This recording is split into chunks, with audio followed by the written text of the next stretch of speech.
Hello everyone, welcome to facts and logics academy. तो हमने अपना बायोलॉजी के सारे चैप्टर कंप्लीट कर लिए हैं। तो आज हम करेंगे अपना न्यू चैप्टर केमिस्ट्री का होने वाला है matter in our surrounding. Class 9 का सेशन है, इंटरेस्टिंग रहेगा। ओके, सो लेट्स स्टार्ट करते हैं आज की क्लास हम। सबसे पहले इंट्रोडक्शन पार्ट देखेंगे। ठीक है, सबसे पहले हम देख रहे हैं इंट्रोडक्शन पार्ट। तो इंट्रोडक्शन पार्ट में भी हम ये देखने वाले हैं कि चैप्टर के सारे इंट्रोडक्शन ही रहने वाले हैं ना ये बेटा। तो सबसे पहले हम ये देखेंगे कि मैटर इन आवर सराउंडिंग हम कौन कौन से अपने टॉपिक कवर करने वाले हैं। ओके, सो इंट्रोडक्शन पार्ट करना सारे चैप्टर का। ऑब्वियस है, हमें चैप्टर का बेसिक नॉलेज होना जरूरी है, तभी हम बैक एक्सरसाइज क्वेश्चन सॉल्व कर पाएंगे, है ना। तो सबसे पहले हम इंट्रोडक्शन देख लेंगे चैप्टर की। ये तो बेसिक क्या हमने देखनी है। ओके, फिजिकल नेचर देखनी है, characteristics of particles, states of matter, can matter change states, क्या मैटर अपनी स्टेट्स को चेंज कर पाता है, ये देखना है। इवेपोरेशन देखनी है। ठीक है, ये हमारे इस चैप्टर के बेटा क्या है, टॉपिक्स हैं। So let's start first topic of this chapter.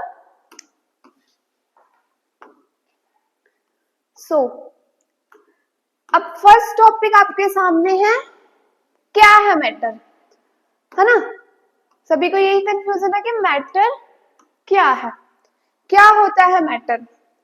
सो बेटा जान लो, हमारे सामने पड़ी, हमारे आसपास ये सामने पड़ी ये सारी चीजें क्या है, मैटर है।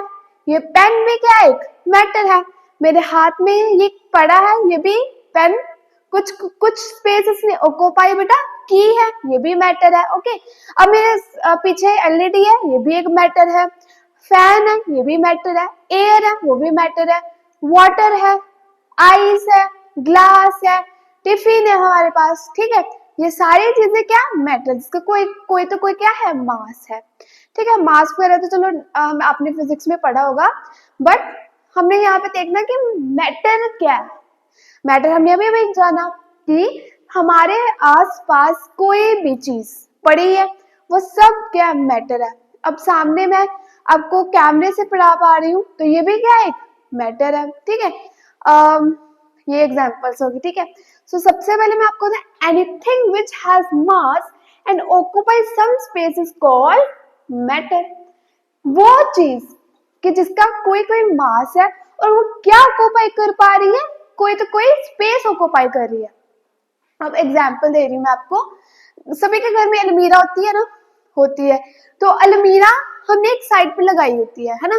तो उसमें भी देख सकते हैं उसने थोड़ा सा एरिया कवर कर रखा है, मतलब वो स्पेस उसने कवर कर रखा है, वो भी एक क्या है, मैटर है बच्चे। ठीक है, उसका भी क्या है, एक मास है। ग्रेविटी लग रही है, मास है। ठीक है, फिर मैं बता दूं, मैंने पेन की एग्जांपल दी, पेन को मैंने अपने हाथ में रखा हुआ है, ये भी कुछ इसका मास है ना। चलो मास वेट वगैरह तो हम उसमें पढ़ेंगे, अपना फिजिक्स में पढ़ते ही हैं। तो ये इसने भी मेरे हाथ में थोड़ी सी स्पेस, कुछ एरिया को कवर कर रखा है, तो ये भी हमारे पास बच्चे क्या है, एक मैटर है। ठीक है, तो एग्जाम्पल के लिए मैं आपके पास आपको बता रही हूँ, मैंने बताया एयर, वाटर, आयरन, फिर आपको मैं बता रही हूँ स्टोन्स है, रॉक्स है, स्टैंड्स है, ये सारी चीज हमारी क्या है, मैटर होती है। क्लियर, चलो एग्जाम्पल आइस की दी है मैंने, वाटर की दी है और गैस की दी है। ठीक है, ठीक है। अब कईयों का एग्जाम्पल होगा, मैम एयर मैटर है क्या, एयर का कोई ना स्पेस है ना वो हमें दिख रही है ना, जबकि उसका मास भी नहीं है। बट बच्चे उस वो भी एक मैटर ही होगी। कैसी होगी आपको पता है, हम बैलून लेते हैं, उसमें हम भरेंगे, उसमें गैस को फिल करते हैं, ब्लो करते हैं, तो आपने देखा वो कोई भी शेप, मतलब उसकी एक शेप आ जाती है ना।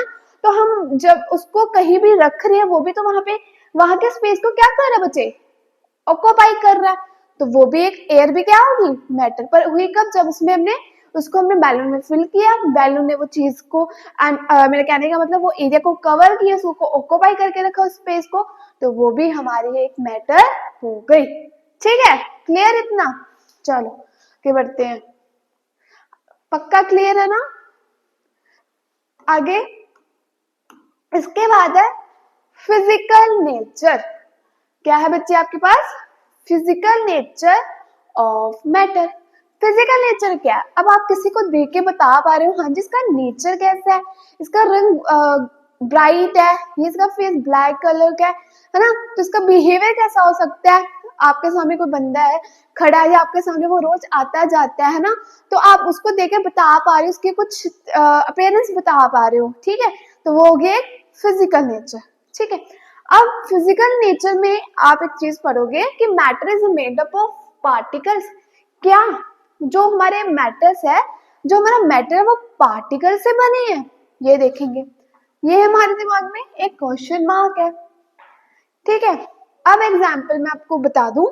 बच्चे मैं एक ग्लास लेती हूँ, ठीक है, तो ग्लास प्लेट ले लो, ग्लास की प्लेट ले लो या आप गिलास ले लो पूरा एक कांच का, तो मैंने वो लिया, तो मैंने उसको मतलब ब्रोक कर दिया, तो वो जो प्लेट है या गिलास है उसके छोटे छोटे टुकड़ों में वो क्या आ गई बच्चे? बट गई, मतलब छोटे छोटे टुकड़े उसके हो गए तोड़ने के बाद या ब्लॉक करने के बाद। तो वहां पे देखा उसके जो पार्टिकल्स है वो छोटे छोटे क्या बन गए, उसके वहां पे पार्टिकल्स बन गए, बने ना।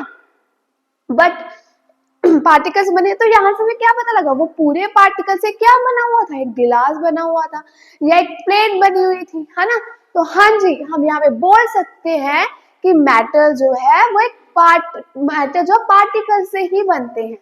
ठीक है, पार्टिकल से ही तैयार होते हैं। तो देखो matter is not continuous but made up of, कहते हैं मैटर कॉन्टिन्यूस तो नहीं है बट ये बहुत छोटे छोटे क्या होते हैं, स्मॉल टाइनी पार्टिकल्स होते हैं, छोटे छोटे पार्टिकल्स होते हैं। ओके, सो एग्जाम्पल मैंने आपको बताया था, तो sheet of glass appear continuous, एक शीट है ग्लास की पूरी, ठीक है, उसको हमने स्मॉल स्मॉल पीसेस में बेटे, छोटे छोटे पीसेस में उसको हमने ब्रोक कर दिया। ठीक है, तो वहां से हमने देखा कि वो भी तो छोटे छोटे पार्टिकल्स में बटा और वो पूरे पार्टिकल से एक मैटर बनाएगा जो कि हमारे एक ग्लास शीट थी। ठीक है ना, क्लियर हो गया। अब एक और एग्जांपल देती हूँ मैं आपको। चौक है हमारे पास, चौक होता है, उसको मैंने एक पूरे चौक को छोटे छोटे हिस्सों में तोड़ दिया, तो वो भी पूरा चौक एक छोटे छोटे टाइनी पार्टिकल से बना है, उसमें भी टाइनी टाइनी पार्टिकल्स है। वो पार्टिकल्स मतलब जो मैंने तोड़े छोटे छोटे हिस्सों में वो मैंने पार्टिकल्स लट कर लिए। ठीक है, तो मैंने देखा वो भी एक पूरा मैटर, जो एक पूरा चौक है, एक मिनट, जो एक पूरा जो एक ये पूरा एक चौक है वो किससे बना, एक छोटे छोटे जो मैंने पार्टिकल्स में उसको तोड़कर रखा, तो एक पूरा चौक भी उससे तैयार हुआ। ठीक है, सॉरी,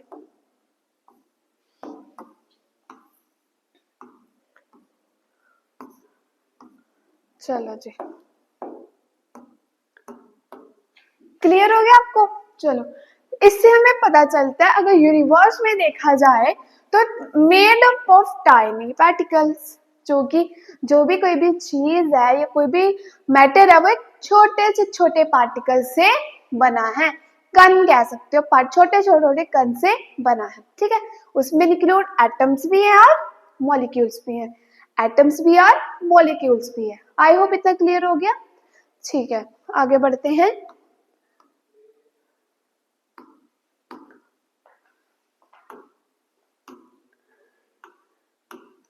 अब नेक्स्ट कैरेक्टरिस्टिक्स है, मेड अप ऑफ पार्टिकल्स वाला हमने पढ़ लिया। सबसे पहले हमने इंट्रोडक्शन देखी कि क्या क्या पढ़ने वाले हैं, उसके बाद हमने मैटर के बारे में जाना, मैटर्स क्या होते हैं।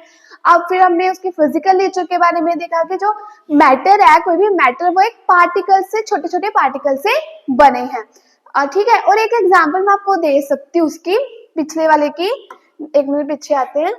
इसकी एग्जाम्पल एक और बनेगी बेटे कि पोटेशियम परमैंगनेट के एक क्रिस्टल लिया मैंने, एक गिलास में मैंने पोटेशियम परमैंगनेट, KMnO4 कह सकते हो ना आप उसको, केमिकल फॉर्मूला, इसके मैंने क्रिस्टल लिया है और उसको एक वाटर ऑफ ग्लास में डाला, ग्लास ऑफ वाटर में यह डाला। ओहो,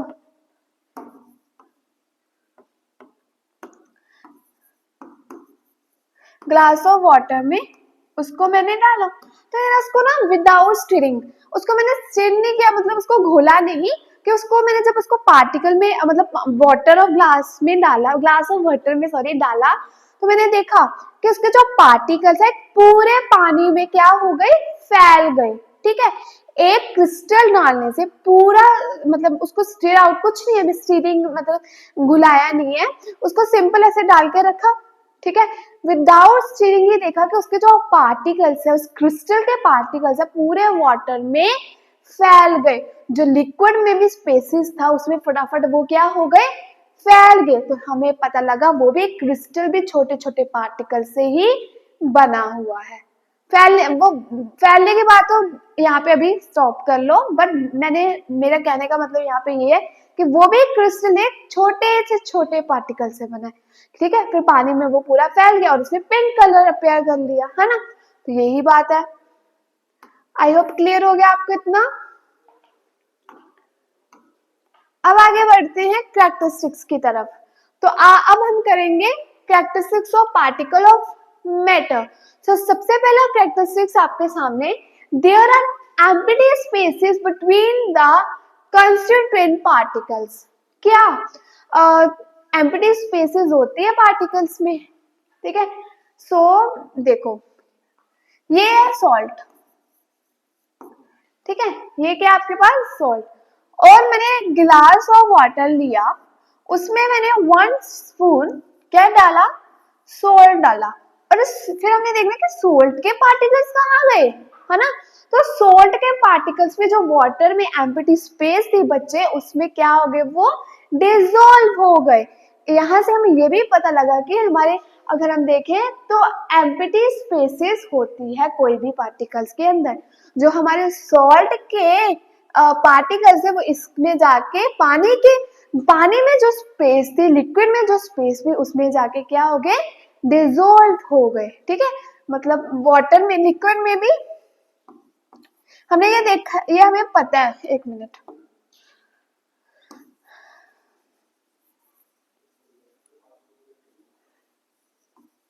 फिर से करेंगे मैम।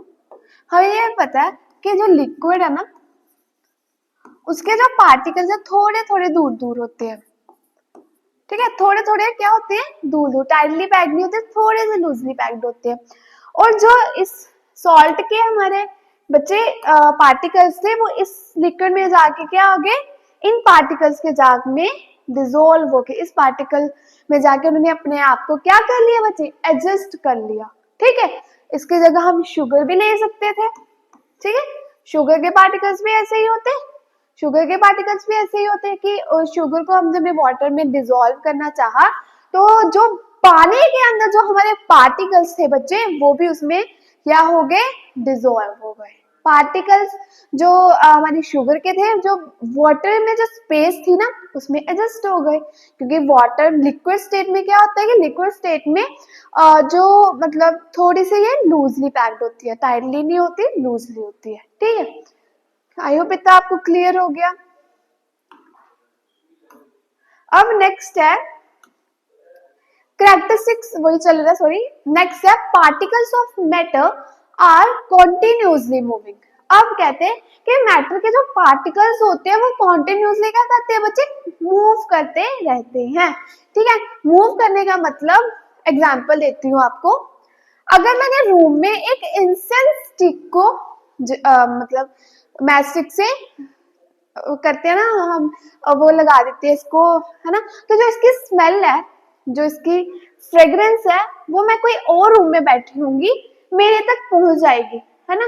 कि मैं कोई और रूम में बैठी हूँ तो उसकी स्मेल मेरे तक क्या हो रही है, पहुंच रही है। क्यों, क्योंकि इसके जो पार्टिकल, जो मैटर के कोई पार्टिकल्स है वो कॉन्टिन्यूसली क्या करते रहते हैं बच्चे, मूव करते रहते हैं। और एक कॉन्सेप्ट इसके साथ ये भी जोड़ सकते हैं कि जितना टेम्परेचर इसमें हाई होगा, अब देखो इसको मैंने जलाया हुआ है तो इसका टेम्परेचर भी क्या है, हाई है ना। तो जितना टेम्परेचर इसका हाई, उतनी जल्दी पार्टिकल्स भी क्या करेंगे, मूविंग करेंगे। पार्टिकल्स में क्या आएंगे बच्चे, मोशन में आएंगे। उतने जल्दी पार्टिकल्स भी क्या होंगे, मोशन में आएंगे। ठीक है, इसमें कंसेप्ट काइनेटिक एनर्जी का भी जुड़ सकता है। कैसे जुड़ सकता है, अब काइनेटिक एनर्जी आगे हम पढ़ने ही वाले हैं, बट यहाँ पे क्या होगा, जो काइनेटिक एनर्जी है वो होता है कि कोई चीज अगर मोशन में है, मैं यहाँ पे खड़ी हूँ, मैं इधर जा रही हूँ, ठीक है, तो इधर जाते वक्त में जो मोशन हो रहा है उसे ही हम काइनेटिक एनर्जी लगती है। उसमें जो मोशन हो रहा है उसे आप काइनेटिक एनर्जी बोलते हो, ठीक है, ये सिंपल मैं बोल रही हूँ। वैसे इसमें काइनेटिक एनर्जी का कंसेप्ट लग रहा है, बहुत अच्छा लग रहा है। कैसे लग रहा है कि चीज यहाँ से मतलब जो पार्टिकल्स हैं फैल रहे हैं और हमें वहां तक उसकी क्या आ रही है, फ्रेग्रेंस आ रही है, तो उसमें भी काइनेटिक एनर्जी है क्योंकि वो चीज मोशन में है ना। ठीक है, इतना क्लियर आपको। अब देखो फिर से मैंने बोला कि ये इंसेंस स्टिक को हमने क्या कह सकते हैं, इसको दुखाया, हमारी भाषा में बोलते हैं इसको, जो भी किया होता है, तो इसकी जो फ्रेग्रेंस है ना यहाँ मेरे नोज तक पहुंच रही है। मैं कोई और रूम में बैठी हूँ, तो इसका मतलब इसका जहाँ पे टेम्परेचर भी क्या है, इसका टेम्परेचर यहाँ पे हाई है, टेम्परेचर हाई है, और काइनेटिक एनर्जी भी वहां पे ही लगती है जहाँ पे टेम्परेचर हाई होता है। ठीक है, दो कंसेप्ट इसके साथ जुड़े हुए हैं, ठीक है। और इसकी सबसे अच्छी एग्जांपल, मम्मा खाना बना रहे होते हैं किचन में, है ना, तो हमें मम्मा खाना बना रही है किचन में, तो हम कोई और रूम में बैठे हैं, मम्मा किचन में है, तो उसके जो स्मेल जो उसके खुशबू है खाने की, वो हमारे तक क्या हो रही है, पहुंच रही है ना। तो क्यों पहुंच रही है, क्योंकि वहां पे टेम्परेचर हाई है, क्योंकि मम्मा खाना बना रही है, नीचे से गैस ऑन है, तो मतलब गर्म है खाना, तो वो जो खाना मजेदार खाना बन रहा है किचन में, वो भी हमारे तक पहुंच रहा है, हमारे तक उसकी जो खुशबू है पहुंच रही है।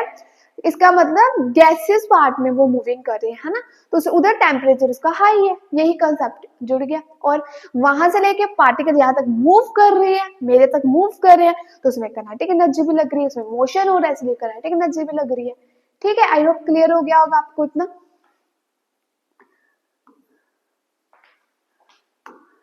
आगे बढ़ते हैं। अब आ गया, चलो जी देख ही लेते हैं काइनेटिक एनर्जी का, मैंने पीछे भी जोड़ा, अब यहाँ पे भी देखिए। अब कहते हैं काइनेटिक एनर्जी ऑफ पार्टिकल्स, ठीक है। The constituent particles of matter possess kinetic virtue, their movement as the temperature increases। कहते हैं अगर आप टेम्परेचर इंक्रीज करोगे, ठीक है, टेम्परेचर यहाँ पे इंक्रीज करोगे तो काइनेटिक एनर्जी वहां पे लगती है। ठीक है, जितना टेम्परेचर इंक्रीज उतनी काइनेटिक एनर्जी लगेगी। The kinetic energy of particles also increase and move faster. देखो कहने का मतलब यहाँ पे ये, एक मिनट बच्चे, मतलब हम यहाँ पे थे ना, तो देखो इसमें हमने देखा कि अब जितना टेम्परेचर इंक्रीज तो काइनेटिक एनर्जी के जो पार्टिकल्स है उतने ज्यादा वो मोशन में आएंगे। हमने देखा था कि काइनेटिक एनर्जी करती है क्या, काइनेटिक एनर्जी का मेन चीज, इसका मतलब क्या है कि कोई चीज मोशन में है उसमें काइनेटिक एनर्जी लगती है। ठीक है, सो यहाँ पे टेम्परेचर और हमने पीछे वाले कंसेप्ट से जोड़ा था। अब इधर देखो, इसमें कि टेम्परेचर आप इंक्रीज करके particle also increases and move faster, और जो पार्टिकल्स है उसकी मोशन जो कि उसकी मूविंग होगी वो भी बहुत ज्यादा तेज होगी। ठीक है, अब the rate of diffusion increase with increase in temperature. कहते हैं रेट ऑफ डिफ्यूजन उतना बढ़ेगा जब टेम्परेचर क्या करेंगे हम यहाँ पे बच्चे, इंक्रीज करेंगे। ठीक है, अब देखो एक लिया मैंने गिलास कोल्ड मिल्क का, और एक हमने लिया हॉट मिल्क। ठीक है, एक लिया कोल्ड मिल्क, एक लिया हॉट मिल्क। जब मैंने इसमें शुगर डाली तो इसमें बहुत धीरे धीरे धीरे धीरे वो क्या होंगे, डिजोल्व होंगे।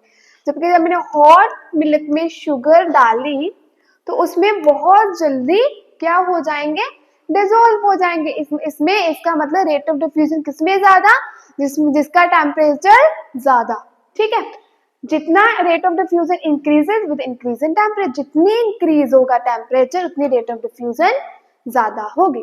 क्लियर, चलो आगे बढ़ते हैं। काइनेटिक एनर्जी का कंसेप्ट पता लग गया ना सभी को कि काइनेटिक एनर्जी में क्या होता है बच्चे कि अगर वहां पे टेम्परेचर आप ज्यादा रखोगे तो काइनेटिक एनर्जी भी उतनी ही ज्यादा लगेगी पार्टिकल्स के साथ, उतनी जल्दी ही जो मोशन होगी पार्टिकल्स की मूविंग, जो जैसे कि मैंने उसको जोड़ा था ना कुकिंग वाला, उससे जो हमारे उसके जो गैसेस फॉर्म में पार्टिकल्स आएंगे वो जल्दी मूवमेंट करेंगे। ठीक है,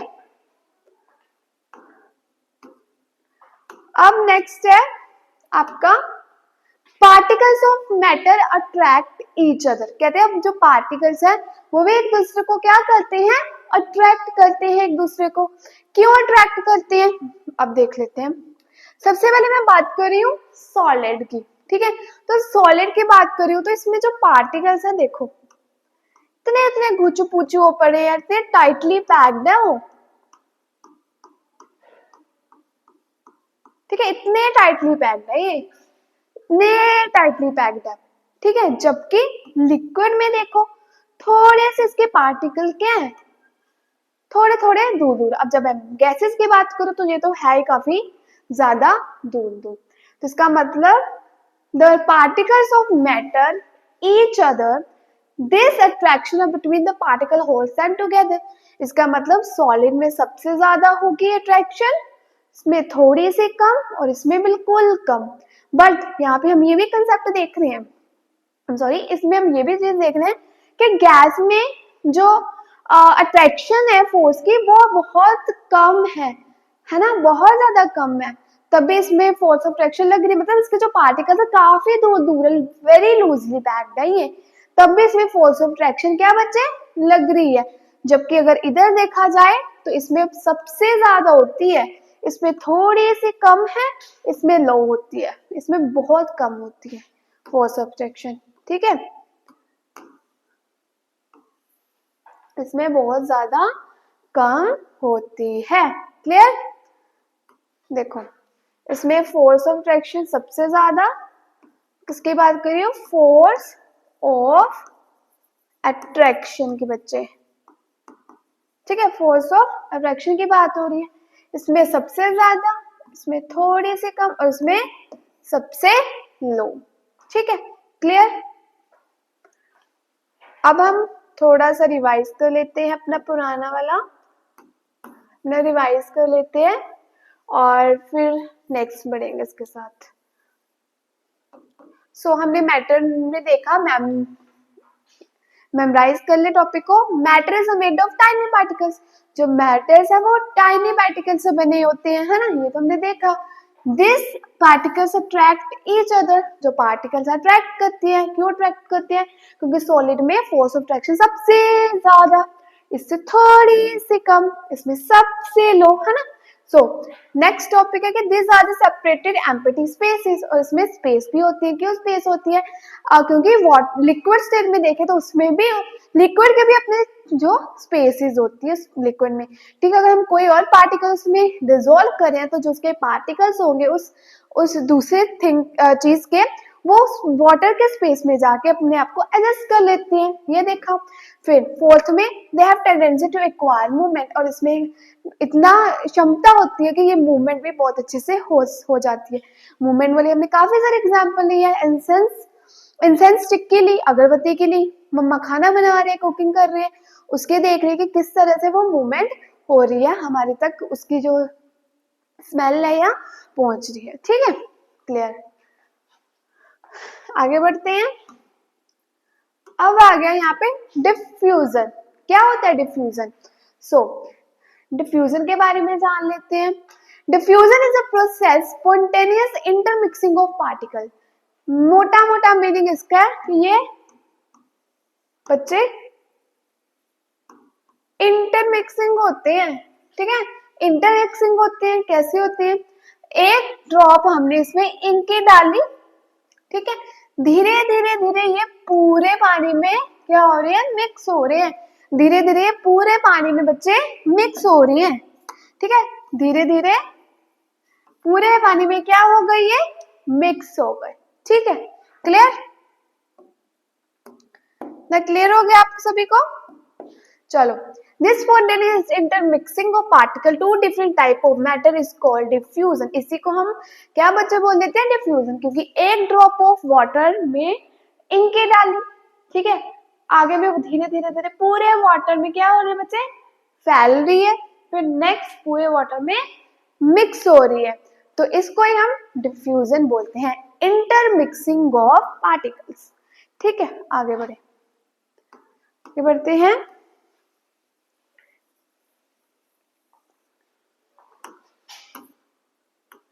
अब कहते हैं अगर इसका ऑर्डर की बात की जाए, ठीक है, तो सबसे ज्यादा rate of diffusion different states of matter, हमने किस किस में इसका देखा, मैं कलर चेंज कर रही हूँ यहाँ पे, गैस, लिक्विड एंड सॉलिड। ठीक है, तो सबसे ज्यादा बोलते हैं वो गैस में इसका क्या होता है? ऑर्डर ऑफ मिक्सिंग, और सॉरी ऑर्डर होता है रेट ऑफ डिफ्यूजन का, उसके बाद लिक्विड, उसके बाद सॉलिड। ठीक है, सबसे ज्यादा किसमें होगी? गैस में, फिर लिक्विड में, फिर सॉलिड में। क्यों गैस में? क्योंकि इसके जो मॉलिक्यूल्स होते हैं, जो इसमें पार्टिकल्स होते हैं, वो काफी बच्चे दूर दूर होते हैं, जबकि वाटर के थोड़े से पास होते हैं। और अगर बात की जाए हमारे सॉलिड की, तो सॉलिड में तो घुचू पूछू हुआ पड़ता है, मतलब बिल्कुल टाइटली टाइटली पैक्ड होते हैं। ठीक है, इस तरह से बिल्कुल टाइटली पैक्ड होते हैं, और इसमें कुछ भी से हिल नहीं सकते, वो अपनी जगह पे रहते वाइब्रेट, अपनी जगह पे रहकर ही क्या होते रहते हैं? वाइब्रेट होते रहते हैं। ये बिल्कुल भी इधर से इधर नहीं होते। और जबकि बात की जाए अपने इस वाटर की लिक्विड स्टेट की, तो उसमें थोड़े से दूर दूर होते हैं। और जब बात की जाए गैसेस स्टेट की, गैसेस की बात की जाए, इसमें तो वो वैसे बहुत दूर दूर होती है, एक दूसरे के साथ वो इंटरेक्ट कर सकते हैं, इधर उधर वो क्या कर सकते हैं बच्चे? मूव कर सकते हैं। इसीलिए सबसे ज्यादा डिफ्यूजन का रेट गैस में होता है, फिर लिक्विड और फिर सॉलिड में। ठीक है, क्लियर?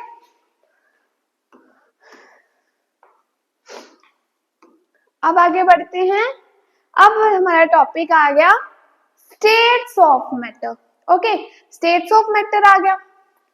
अब इसके भी फिजिकल स्टेट्स होती है, डिफरेंट डिफरेंट स्टेट्स हैं। कहने का मतलब, एक है हमारी लिक्विड स्टेट, दूसरी है हमारी सॉलिड, फिर गैसियस। ठीक है, वन बाय वन पढ़ने लगे हम। सबसे पहले अब बात करें तो ये आइस की एग्जांपल दी हुई है, ये हो गया हमारा, ये हमारा कौन सी स्टेट? ये है सॉलिड स्टेट। अब यहाँ पे बात करें, एक बीकर में पानी है, तो जो ऊपर को वेपर्स आ रहे हैं या ऊपर से भाप निकल रही है, उसे हम गैसेस बोलेंगे।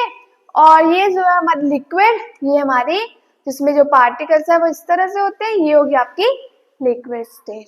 ठीक है, इस तरह से प्रोसेस चलता है, लिक्विड से गैस और गैस से सॉलिड, फिर सॉलिड से भी हम लिक्विड बना सकते हैं। ठीक है बच्चे, और लिक्विड से फिर हम सॉलिड कर सकते हैं। क्लियर? चलो आगे बढ़ते हैं। अब वन बाय वन देखिए। सबसे पहले है आपके पास सॉलिड स्टेट। सॉलिड स्टेट की सबसे अच्छी एग्जांपल बच्चे ice. Okay, so this particles are closely packed. हमने हमने सॉलिड, लिक्विड, गैस पढ़ा पीछे, तो हमने वहां पे भी देखा था कि जो आपके पास एक सॉलिड स्टेट है, उसके जो पार्टिकल्स हैं, इसमें मैं कलर चेंज करूंगी। ओके, कौन सा ले? हाँ, ये लेते हैं, इसको मिटा देते हैं हम। ओह, ये तो पूरा ही मिट गया। चलो कोई बात नहीं, और सॉरी।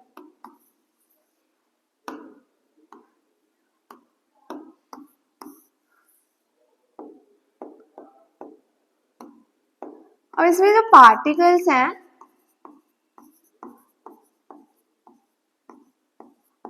बिल्कुल टाइटली है, बिल्कुल टाइट पार्टिकल्स होते हैं इसमें।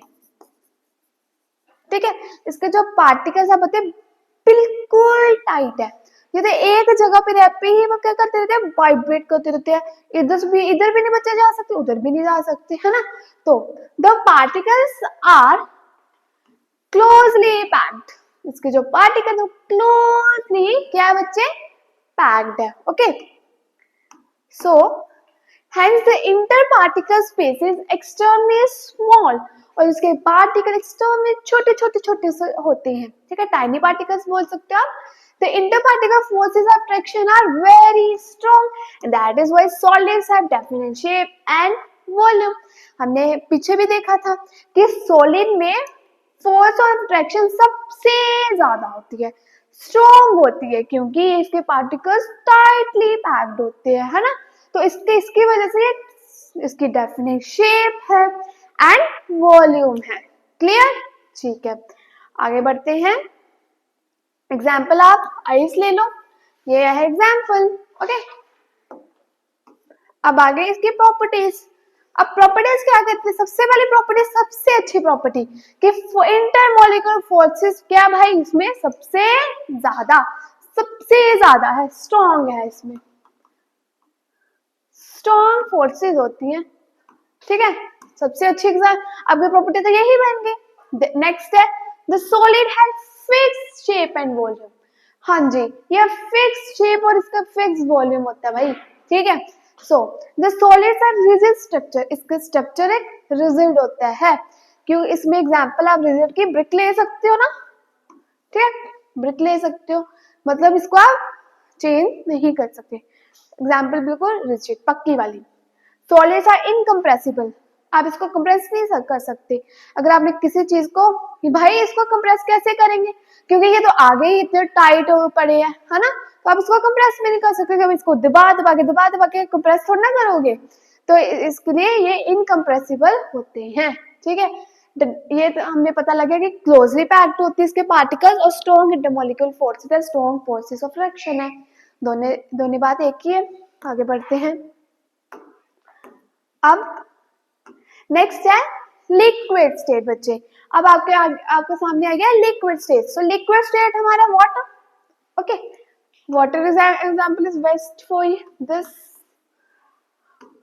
सो एक मिनट, वाटर लिक्विड में आप देख सकते हो water. So the particles are less closely packed, जो इसके पार्टिकल्स होते हैं थोड़े से इसको रिलैक्सेशन भाई मिलती है। देखो इस तरह से इसके उसमें सॉलिड में बिल्कुल टाइट होते हैं, बट इसके थोड़े से पार्टिकल दूर दूर होते हैं, ये थोड़े से मूवमेंट इसकी हो जाती है, थोड़ी बहुत मूवमेंट इसकी होती रहती है। ओके,